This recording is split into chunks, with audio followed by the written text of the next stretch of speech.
This program contains subject matter and language that may be disturbing to some viewers. Viewer discretion is advised.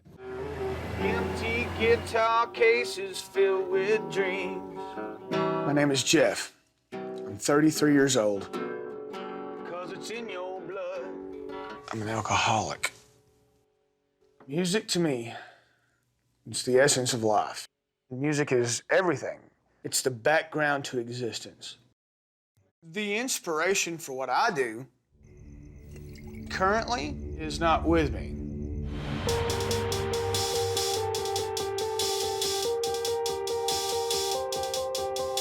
Every 15 minutes I have a beer, all day long.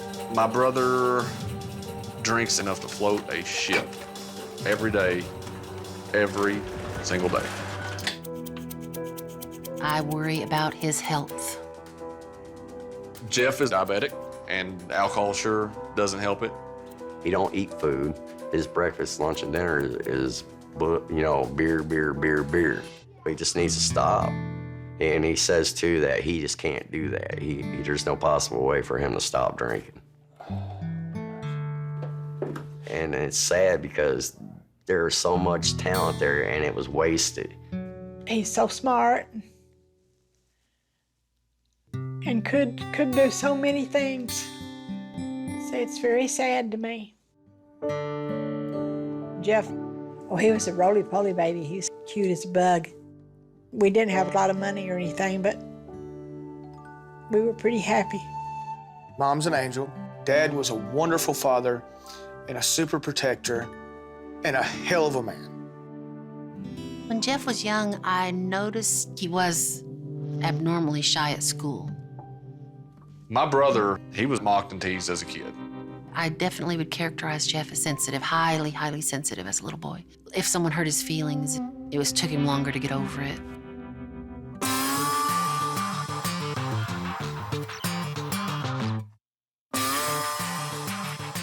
Now he loved that little electric guitar.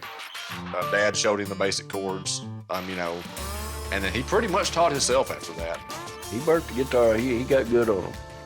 He's a lot better on the guitar than I am. Jeff has an amazing voice. Huge, powerful, comes from up here. Never, ever seen anyone that could touch it.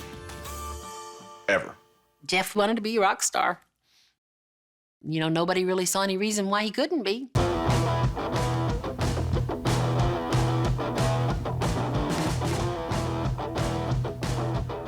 That was one of the most proudest moments of my life, playing in a band with my brother.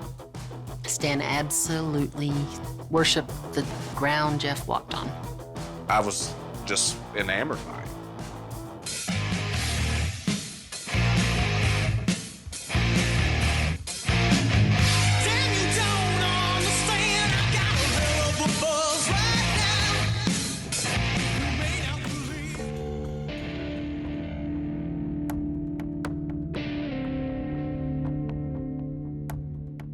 I figured that the crazier and the more insane, the more violent and the more, intoxicated we got, well, shouldn't that make you more of a rock and roll idol?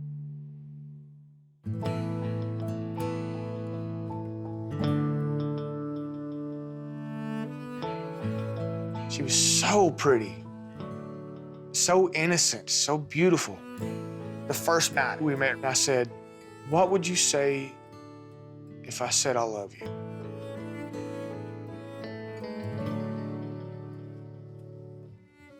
She said, "I love you too." All I want is a woman. That's all I've ever wanted.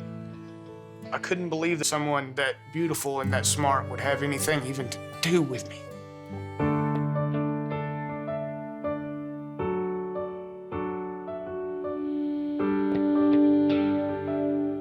Jeff and Ron are connected on a social level, on a alcohol and drug level. As they got a little older, they started drinking and partying. One would try to outdrink the other one. She drank a lot. She may have actually drank more than I did back then. They started living the rock and roll lifestyle, without being rock stars.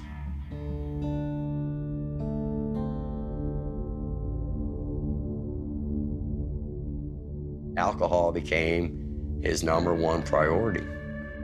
He started giving up on what he had as his goals.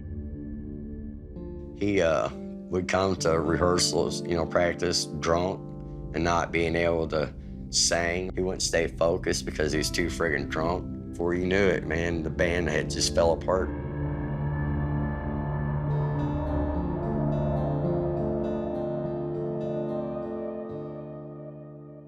That crushed him. That was the one thing he was good at and important at, and people looked up to him for. I felt horribly abandoned. What I felt as a man, at least I had my wife.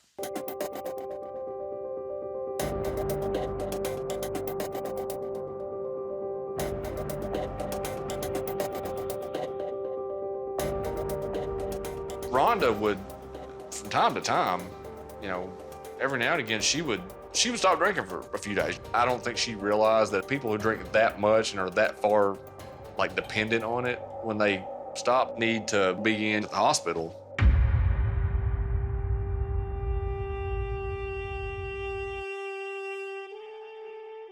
When I began CPR,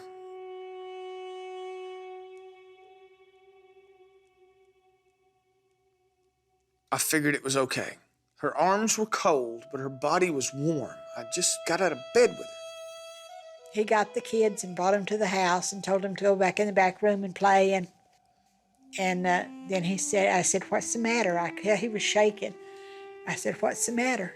He said, Rhonda's dead. I said, no, she's not. She was. I said, well, call 911. And he did. Her spirit had left us. And I screamed. I screamed like a little girl. Like a tiny girl, I screamed. It's been nothing but downhill ever since Rhonda passed away.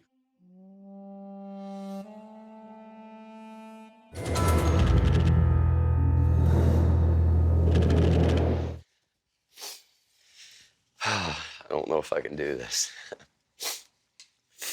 You know that I love you. Oh, man. Give me a second here. Let me read it. Quite extensive, isn't it? You know that I love you, brother, so much. The people who love you the most are the people that you are hurting, using, manipulating, just so you can get your next 30-pack. You have these two handsome boys who no longer have a mother. For the biggest part because of alcohol. Sure. I don't want them to lose their father too. My boys love their Uncle Jeff so much. Touche.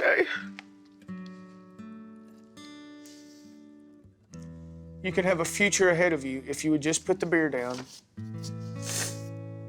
You know what you need to do. Do the right thing, brother.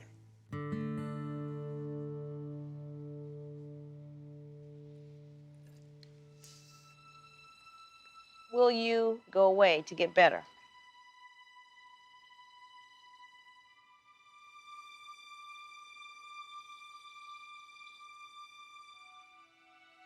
That is acceptable.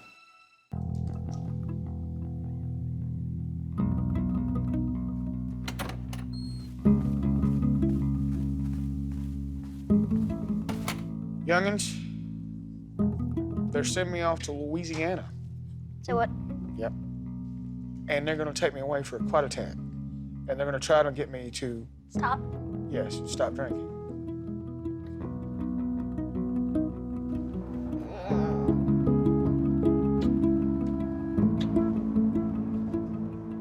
And there sits an angel. I know that she ain't mine. In that golden hall of dreams, everything will be alright. But it ain't that way for me.